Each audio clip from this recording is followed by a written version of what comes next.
Hi guys, welcome to an RP video. This is going to be an ongoing series about the RP I'm about to run, which is a 5th ed D&D game in a world setting that I've created, and I'm expanding on it as we go quite heavily.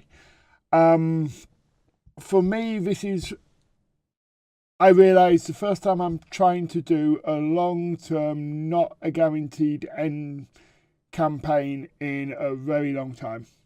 Reason for that, there's reasons. So this is the first time I'm going to try and do a campaign until it's finished, one way or the other. So the world of setting is a place called Delmore. It's a post-apocalyptic fantasy setting. Post-apocalyptic because the world got flooded majorly.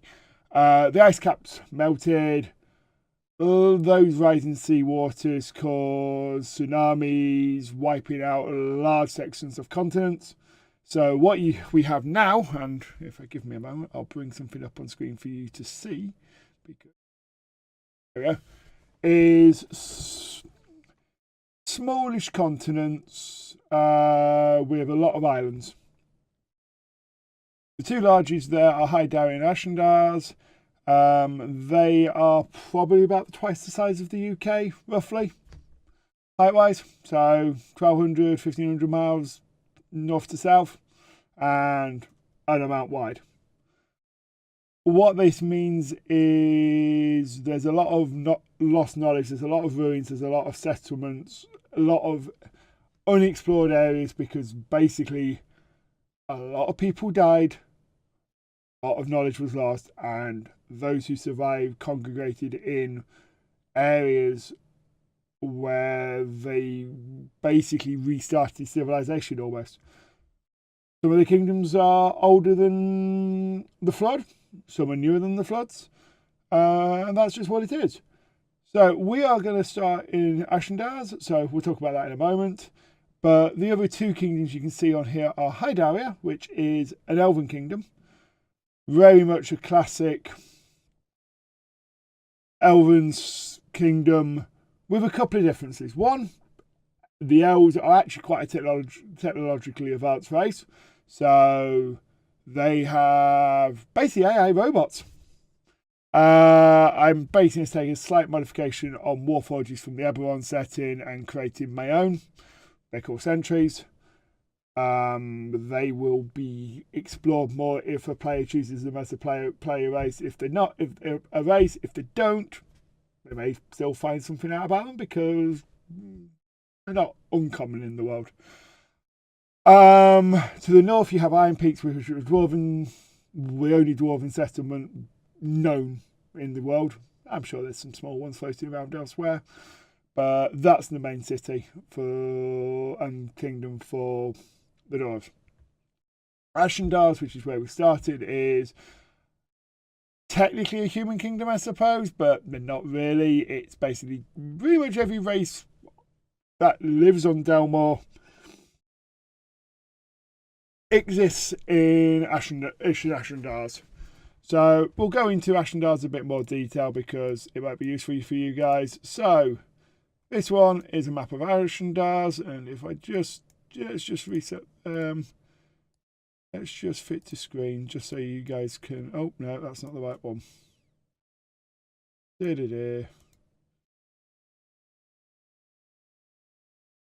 So that's the kingdom as a whole, and to be honest, you can't really see a huge amount in that form, so let's just reset this. So at the top of the map, you have Ashendar City, capital of the country. Yes, it's right at the northern edge of the kingdom, but when you've got High Peak to the north and Hydaria to the west, it's a major port town. It's the largest port town known to exist in the world, so probably the largest port town. From there, you've got cities and towns going down the coastlines. They tend to be on the coast because it was an easy place to get to in the early days. So after the flood and started rebuilding, water travel was probably the main way of getting around. And yes, there are roads going around. But even now, a lot of the travel's done by boat, by ship, coastal traveling ships, as well as the ships that go across to the other kingdoms, because it's just the easiest way to get around.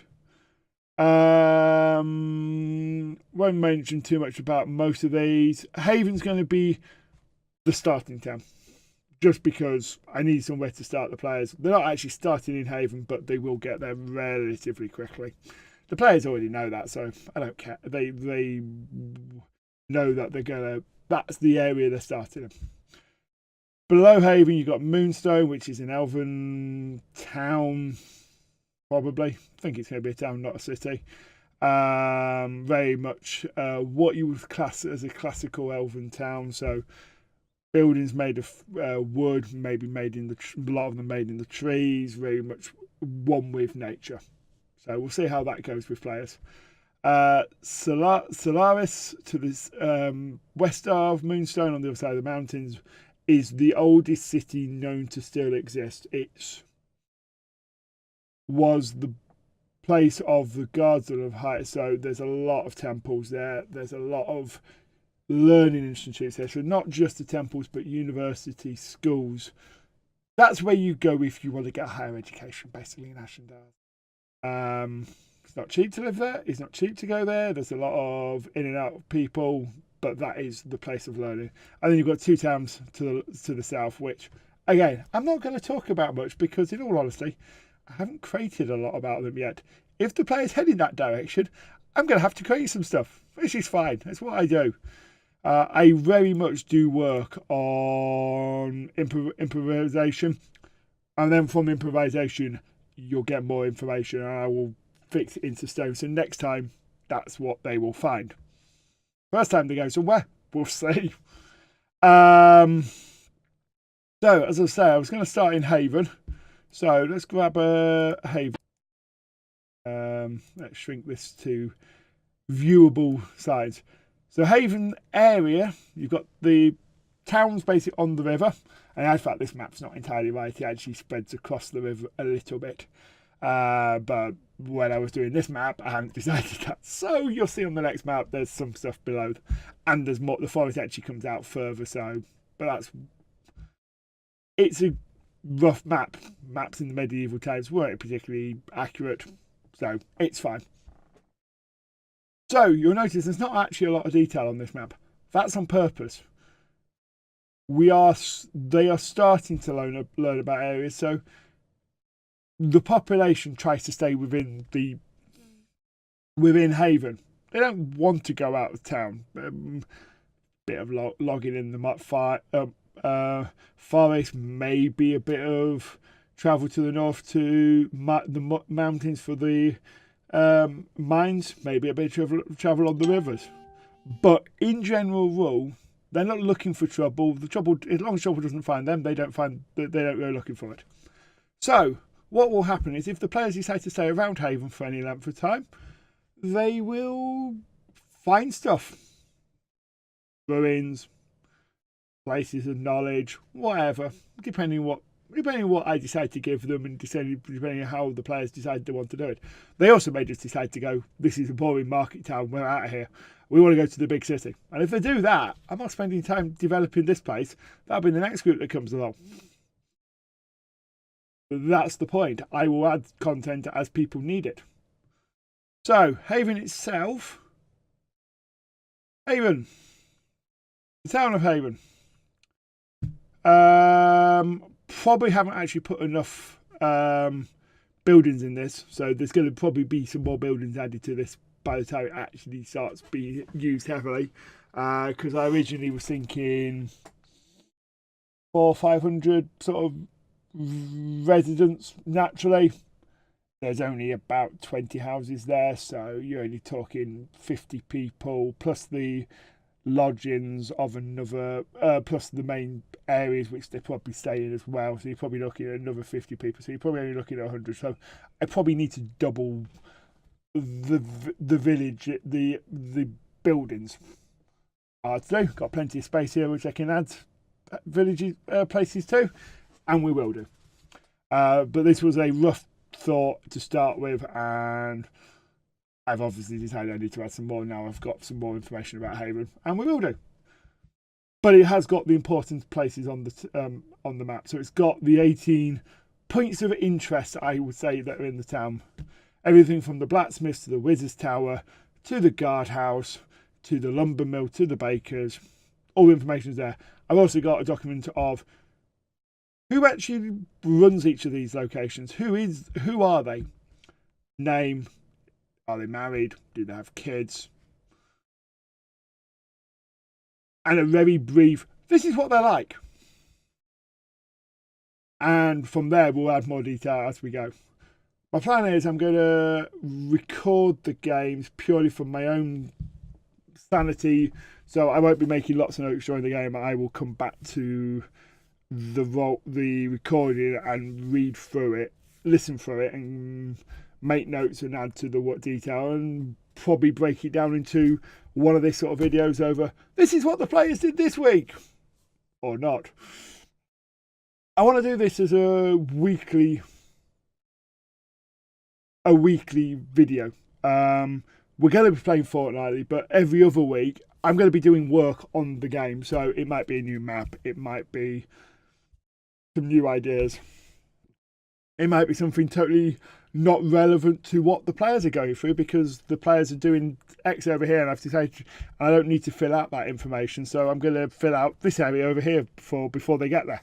Or they're never going to get there, but I want to fill that information out for myself, so for next time I don't need to do it. Personal choice.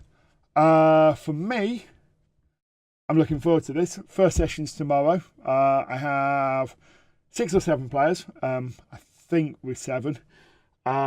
Mixed level of experience. We've got a lot of new guys and girls. We've got some experienced players and we've got some middling players. Some people have done quite a bit of RP, but have not done a lot of D&D. That's surprising, but around here, not so much. We have a lot of people who run RPs in a lot of different formats. Okay. So they've never run into D&D. I love where Fifth Ed is. I've played D&D on and off for, what am I? 38, so 15 years, maybe longer. My first RP I ever did was Middle Earth Roleplay back in the days of Rollmaster. That was a really fun game. That was table RP. Basically, lots of tables. Everything had a table. You rolled D100 open rolls. It got a bit silly. But it was fun. But D&D is a very good system to introduce people to, because it's flexible enough you can do a lot with, but there's nice hard and fast rules to give you a grounding. I am a GM who does change the rules. Rules lawyers hate me because the rules don't always work for me because I've changed them, and that's tough luck, guys. You better realise this. Your characters will not know entirely how something works. So if I decide to change it, tough luck, you're going to get used to it. But for me, this is a start point. So tomorrow I'm doing character gen with the two group, and we'll probably have a conversation about what we've ended up with. My partner is playing, who at the moment wanted to play a gnome druid. We'll see if she sticks to that. This is my partner. I wouldn't be surprised if she changes her mind.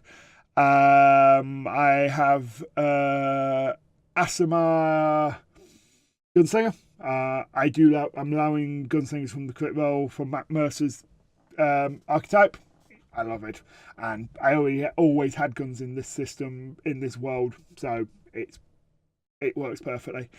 And I believe I have a tiefling magic user of some form of descriptions. I don't think he had decided exactly what. Everybody else, I haven't got a clue. That's going to be part of the fun tomorrow. I'm going to be seeing what people come up with.